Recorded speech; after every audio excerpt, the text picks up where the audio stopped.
В ефірі Суспільного програма «Тема дня Крим». В студії Георгій Спасококоцький. Громадська організація військово-патріотичне об'єднання кримських татар, учасників бойових дій «Кримгази». Таке об'єднання створили на підконтрольній Україні території військові з числа кримських татар. Організацію презентували в Києві сьогодні. Її мета – допомога у забезпеченні соціальних потреб кримських татар, які брали участь у військових діях на сході України. Більше про це будемо говорити сьогодні з головою цієї організації, учасником війни на сході України Рустемом Халіловим. Вітаю вас. Я вас вітаю, доброго дня. Ну що ж, минуло з 2014 року багато часу, організацію вирішили створити зараз. Це, напевно, означає те, що багато питань лишилось невирішеними. Так, надеюсь, вы меня пробачите, что я буду российскую мову. Ситуация как складывалась? Ведь мы ж немножко другие, да, изначально поперечные. То есть, выходя из Крыма, мы не обрезали эту пуповину со своими близкими, со своим домом. То есть, остались родные, близкие, дети, родители. Поэтому нам приходилось скрывать, нам приходилось прятаться. Да. Долгое время во многих, я знаю, кто-то пользовался просто позывным. Меня тоже долго не знали, как зовут, док и док. Да. Кто-то брал себе там другое имя. Це означає, що ви лікар? Да, я доктор, хірург. А я ще дивився в Фейсбуці, вас шукав, думаю, хірург. Такий хірург з багатьма талантами виявився. Що прекрасно, К звичайно. сожалению, да, век живи, век учись. И Довелося. жизнь заставляет, да. А як ви потрапили на війну? Ну, як усі. Надо було, пошли. Ну, бачите, пішли не всі. Ну, розумієте. Ну, це нормально. Я не буду никого не осуждать, не это. Ну, так случилось, вот кто-то счел своим долгом. Ведь у вас тоже в Украине не все пошли, да? То есть вот если мы будем так вот играть вот в такие эти... Знаете, Ну, давайте я по-другому. Давайте я по-другому скажу. Да. Ну, перво-наперво, знаете, как в любой телепередаче, да, хочу передать привет.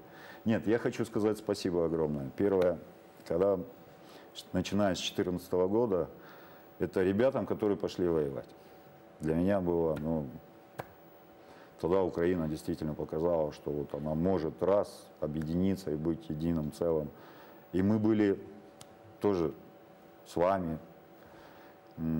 Хочу сказать огромное спасибо тем людям, которые в 2014 году, когда вытаскивали деньги, просто давали, говорили: ребята, вот я помню эти моменты, как мы собирали, как мы возили. Я сначала занимался этим. Я не думал, что это затянется на столько времени, да, думал, ну, несколько месяцев и ситуация решится, то есть, ну, не может такого быть, да, чтобы в центре Европы зашел агрессор, там, хоп-хоп, захватил, Може. и никто не отреагировал. Сьогодні, до речі, така дата, 21 так. серпня 1968 року радянські війська зайшли в Чехословаччину. Чехословаччину. Може. Да, може. загнали танки. И Все може. Все можно. Но хочу огромное... Вот мне кажется, знаете, незаслуженно забыли тех ребят, которые делали блокады, например. Ведь взять ту крымскую блокаду и тех бобров, ну кто может похвастаться той диверсией, которую совершили в отношении России, да? Эта диверсия принесла многомиллиардные убытки. Лінії електропередач. Ну, там, Да. многомиллиардные убытки. Согласны со мной? Вот я им хочу спасибо сказать. Ну і этим власник бобрам. заводу «Кримський титан», звичайно. Ну, трошки тем более, постраждав. да. Я хочу сказать спасибо потом, когда ребята начали добробаты убирать, когда начала развиваться наша армия, что пошли на контракт.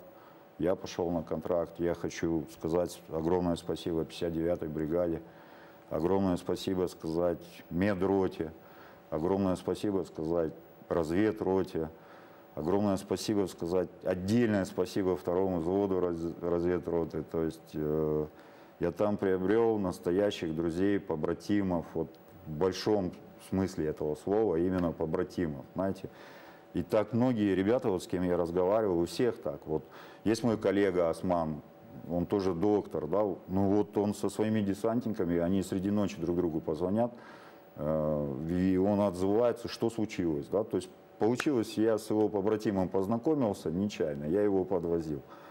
Мы переговорили, он тут же раз Осману, и тот ответил, и у нас также, понимаете.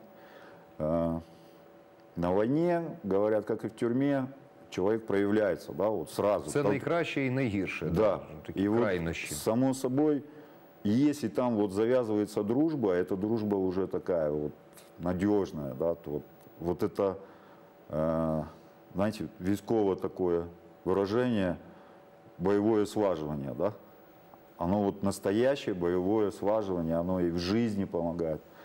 Поэтому мы и стали делать эту организацию, да, первое. Ребята прятались, до этого, ну, никому не нужно было, знаете, там, искать какие-то льготы или там квартиры. Ну, тоді мы взагалі пошли, ніяких да, льгот мы не пошли було, совсем да. за другим. Тоді і зарплата совсем за другим. в добровольчих Ну, батальйонах Да, взагалі но, не к було сожалению, нічого. вот, ну, к сожалению, это 7-й год войны. Почему наше, почему вот мы четко там пишем именно крымско-татарских? Потому что вот я сегодня объяснял еще. Придет кто-то со стороны, парень, много организаций, да, но мы не верим уже, все равно, ну, глупо не говорить о том, что есть предательство, да, есть предательство вот начиная и заканчивая где угодно, да, то есть оно есть, и от этого никуда не денешься. Поэтому наши ребята, они там не открывались, не это. Мы посоветовались, решили, что вот, ну, своему все равно больше скажет, больше откроется, да, то есть и мы сможем больше помочь. Вот самое главное, больше помочь.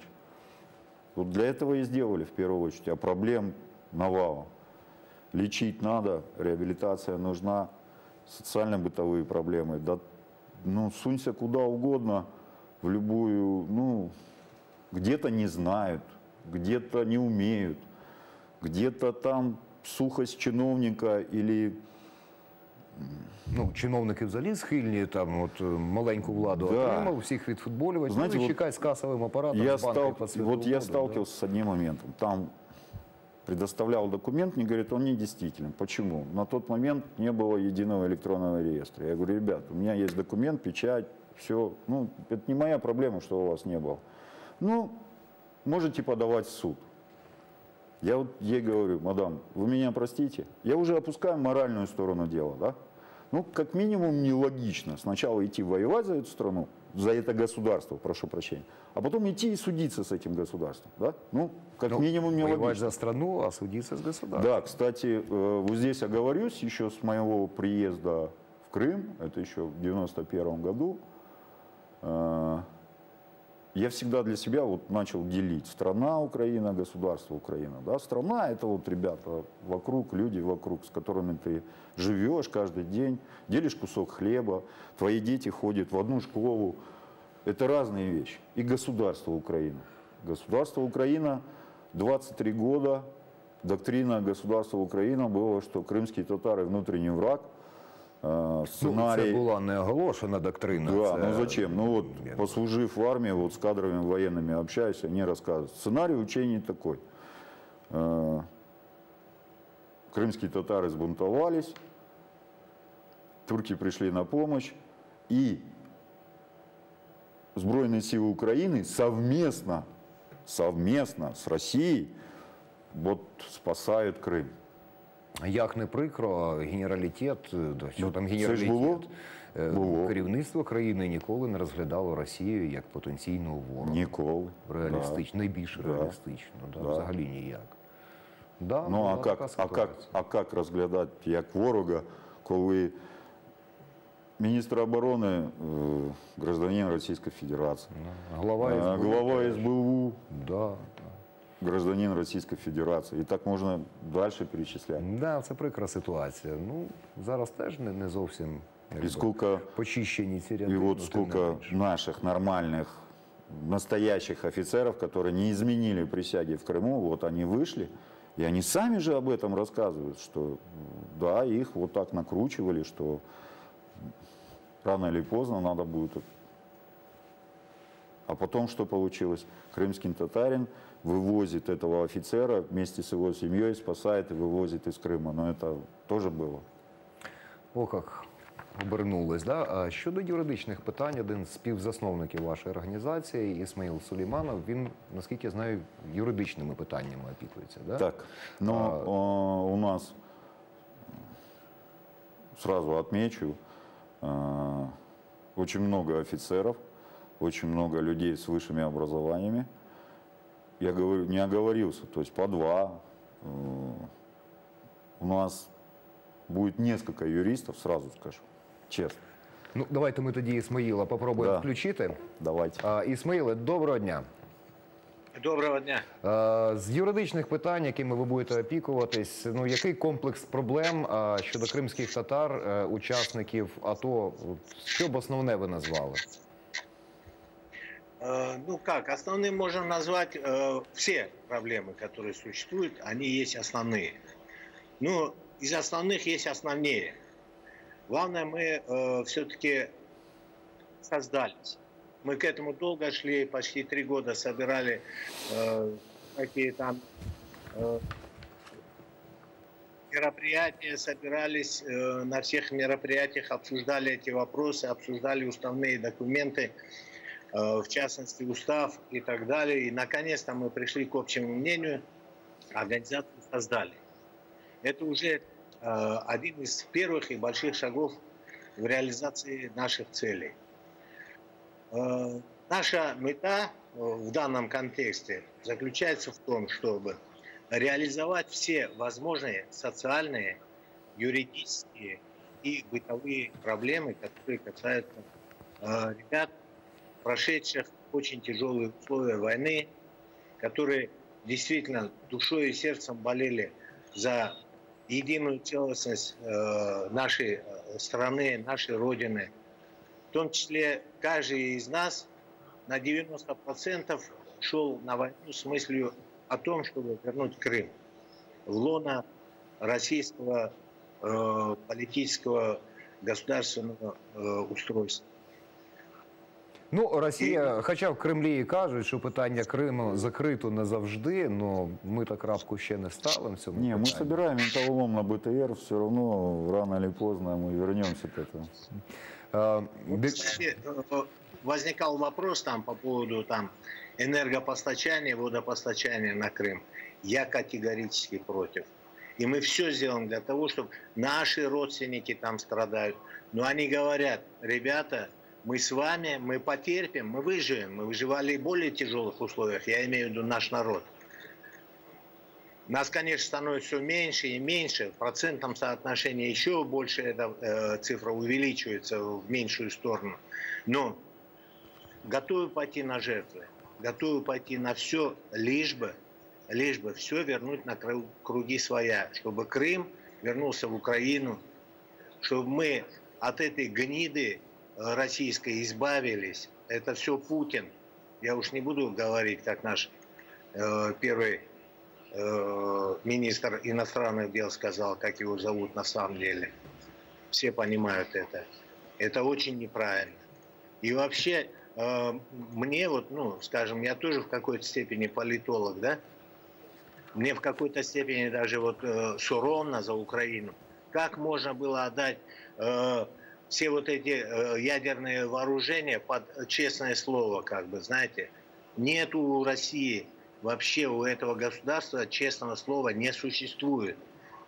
Оно всегда вело себя именно вот таким образом, как сейчас Путина называют. Именно таким образом она завоевала территории, вот это СССР создала. Именно через вот это все и прошли все эти народы. Находились в правді. Ісмаїле і Рустеме, от ми згадували блокаду. Да? Якщо Росія продовжить свій тиск, там якимось тушкою, чучелом продавить питання постачання води в Крим. Да? От зараз окупаційна влада Криму каже, що з водою зовсім кепсько, буде обмеження подачі води в Сімферопольському районі, в самому Сімферополі, в школах, там якихось соціальних об'єктах буде якісь там пластикові баки на 200 літрів для води, там, щоб стояли, там, накопичували, ну таке. І під цим соусом все-таки змусять, да, офіційний Київ дати воду. Да? Якщо ми згадуємо блокаду, да, це була суто громадянська штука. Вот помните, мы в самом начале говорили, есть государство Украина, а есть страна Украина. Я думаю, не только крымские татары станут против этого. Я думаю, ну, вся Украина сбунтуется. Продавить одно на уровне, чтобы согласился там, к примеру, первый, второй, третий человек в нашей стране, а люди согласятся с этим? Вот и побачим. Понимаете, еще вот когда в 15-м обрезали, я помню, что люди в Крыму говорили, а что так поздно? Почему этого не сделали с самого начала? Ну і наскільки я пам'ятаю, кримінальна справа є з цього приводу і досі. Ну да, этих же бобров надо как-то Да, найти. тому ми і називаємо судить. цих, хто це зробив, бобрами, дипломатично, що да, чи не так. Да? Ну і потім, коли була громадянська блокада Криму, то українська міліція, поліція якби чинила цьому супротив, намагалась там якось прорвати. Да не, ну Пам'ятаєте? там же тоже так. Вот сразу обвинять, что вся Чи це милиция чи робила плохая. вигляд? Ну что значит выгляд? Там были достаточно серьезные суточки, но я считаю, что это, опять-таки, не сами те ребята. Ну вот с нами стоял батальон Херсон, да, я знаю там парня, который прошел и Лаваськ, и все, и батальон Херсон, батальон спецпризначения МВС, но они ж, да, их погнали, да, их это. Ну как они могли, если они вчера вместе в одном окопе были, а потом разгонять, убивать людей? Да нет, это было все-таки политичное решение. Это не страна работала, это государство работало. Понимаете, в чем разница? Это было політичне рішення, це було рішення руководства. От буде політичне рішення дати воду в Крим. Дати електроенергію в Крим. Слушайте, ну давайте так, в 2014 Ну, може году... так скластись В ситуація. 2014 году, по большому счету, вообще всю Украину сдавали, да? Да.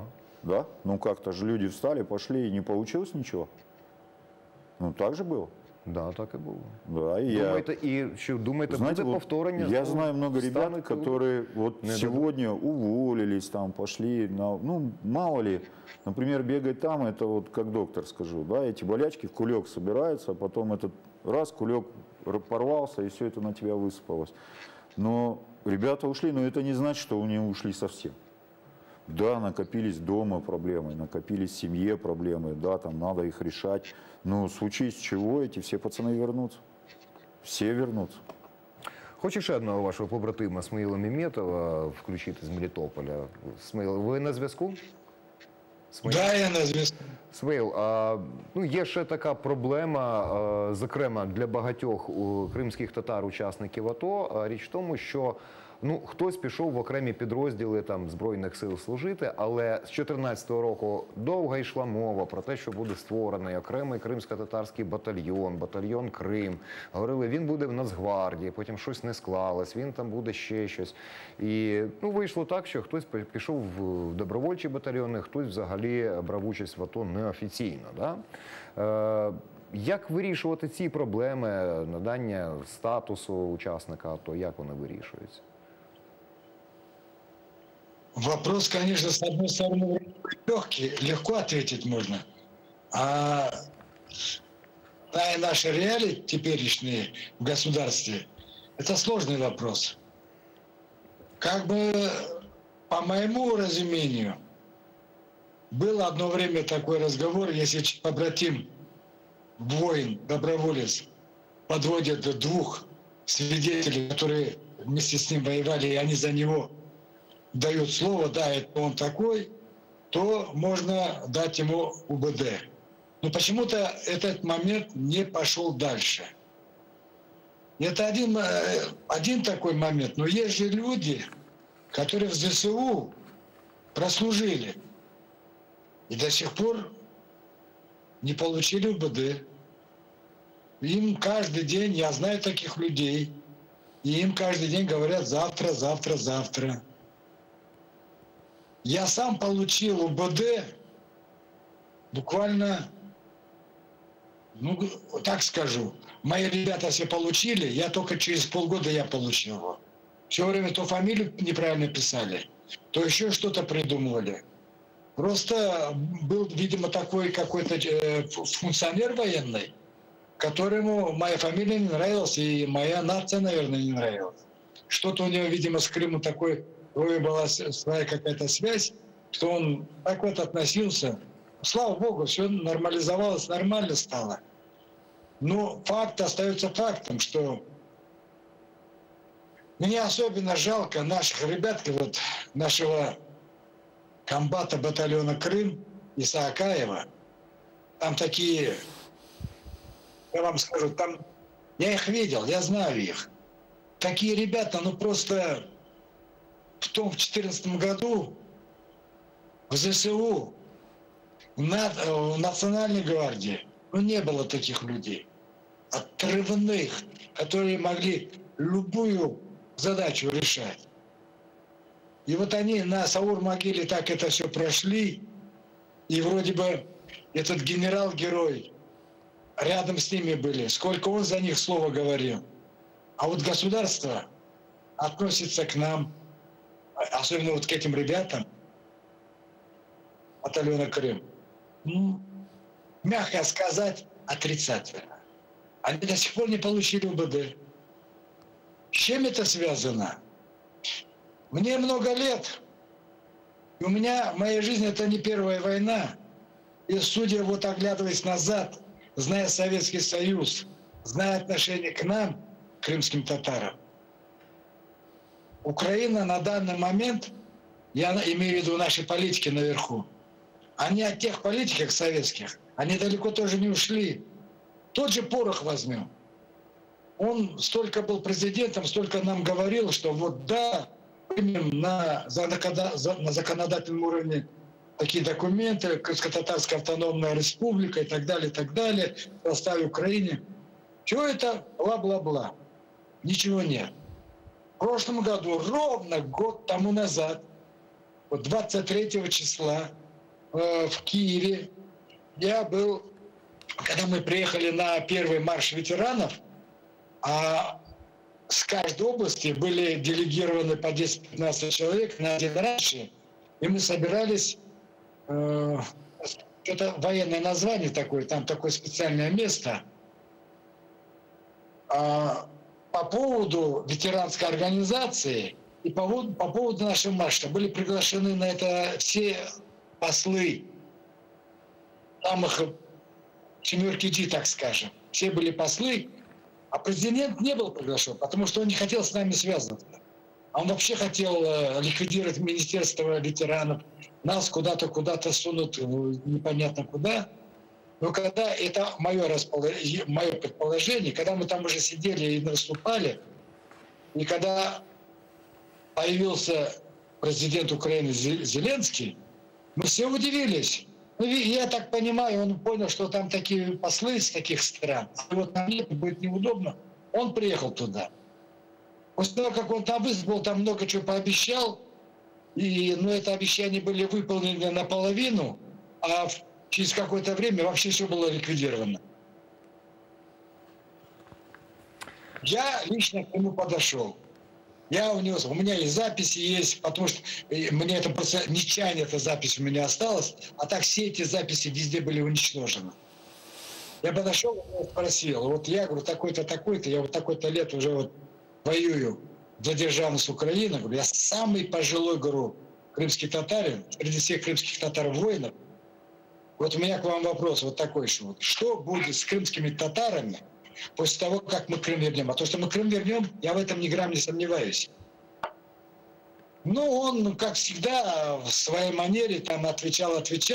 В оконцовочке я его все-таки подвел к этой мысли, мол, Крым – это наша родина. Мы коренной народ Крыма.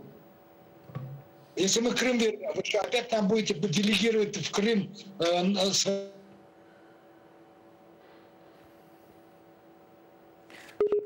Пропав зв'язок. Ну, хотів ще запитати, а який це був саме президент? Порошенко чи вже Нет, Зеленский. Да? Вы вспомните, к этому моменту в ходе ветеранов уже был пан Зеленский. Да, минулого року. До речі, в понеділок, День Незалежності, буде вперше сформована під час ходи ветеранів окрема кримська коробочка, кримська. Будете брати Да, участь? есть такой план. К сожалению, не все ребята смогут приехать, например, там вышли с ротации, их посадили на обсервацию, не пускают. Я рассылал письма, депутатские запросы, письма от ветеранской организации с просьбой отпустить на 3 суток. Замполиты отвечали недоречно, как правильно сказать. В общем, ВСП. да, я боюсь, что, ну, наверное, тут дело не только в крымских татарах, да, тут вообще правительство не сильно хочет, чтобы здесь, в Киев, в один день собрались, и много собрались, да, вот. Люди з певним досвідом. Так, Да. и не только досвидом, а с определенным Навычками. жизненным пониманием, да, то есть вот что они хотят, что они видят в своей стране, что они хотят оставить в этой стране своим детям, да. Вот, ну, естественно, возможно, это... Ну, незручно, коли такі люди Да, як збираються, мінімум, тому що незручно. з ними доводиться рахуватися. Так, Да. с ними придется спілкуватися. Доведеться.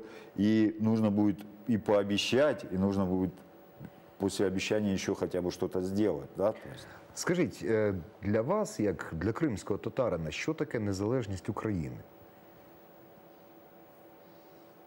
От недавно було якесь опитування, там, ну, якась частина там, для якихось людей це важливо, а якимось, яка різниця?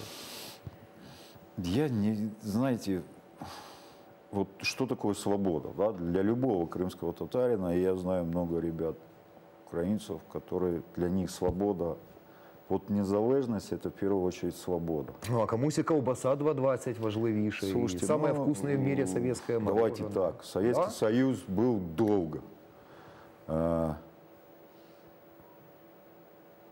Он свое, ну, вы меня простите, но если честно, так уже, скольких людей этот Советский Союз убил, и скольких людей, непонятно что, он сюда завез. Давайте вспомним, как заселялся Крым. Весь брод, который там был, завезли, поселили. Эти так называемые пенсионеры, да, то есть он служил в НКВД, он служил там где-то на севере. Чем заканчивалось? Он выходил на пенсию, его поселяли. Так же оно по всей Украине было. Да, Мы же да. взять той Донецк, взять Луганск, там, ну, Тут мы в одній Голодомор, еще что-то, Да. еще что-то. Взять войну, это же тоже опять это рассекречивается, когда просто положили за просто так, а великие главнокомандующие говорили очень простую фразу. Да, говорит, чем больше умрет, тем меньше придется в Сибирь высылать. Да? Ну, а кем заменили? А заменили вот этим совком. И люди, они же, ну, Шариков, к сожалению, знаете, видно, успел наделать потомство столько, что... Цуценяток, да. Да, и вот оно дальше. Их много, никто не спорит. Их очень много, поэтому для них это ничего не значит. Для них наоборот, вот хороший барин, плохой барин, да, там хороший царь. Аби барин. Аби барин был, чтобы самому не думать. А то, что думать не умеешь, а надо, и попадаешь всегда. А тут барин есть, он подумает, плеткой направит туда-сюда. Вот в первую очередь незалежность – это свобода. Что мы оставим своим детям? Знаете, что меня радует? Вот сегодняшняя молодежь, вот у меня дочка там учится за границей, вот они совсем другие. И меня это так радует, там нету этого совка. Для них вот шок решать там что-то, какой-то блат. Да я что? Я, говорит, сама сдам. И это меня очень радует. И таких же вот ребят молодых я встречаю. И вот для них мы должны оставить именно незалежную Украину, а не такую там совковую, чтобы прибежал какой-нибудь Беркут, ОМОН, надавал по жопе. Ну, як зараз в Білорусі. Да. Да. Ну, Да. Дякую, Ростеме. дякую вам. Ну що ж, переможемо. Однозначно. Бо ми хто? Переможці. Це була програма «Тема дня Крим». На цьому прощаюсь з вами. Ще раз дякую, Ростеме. На все добре.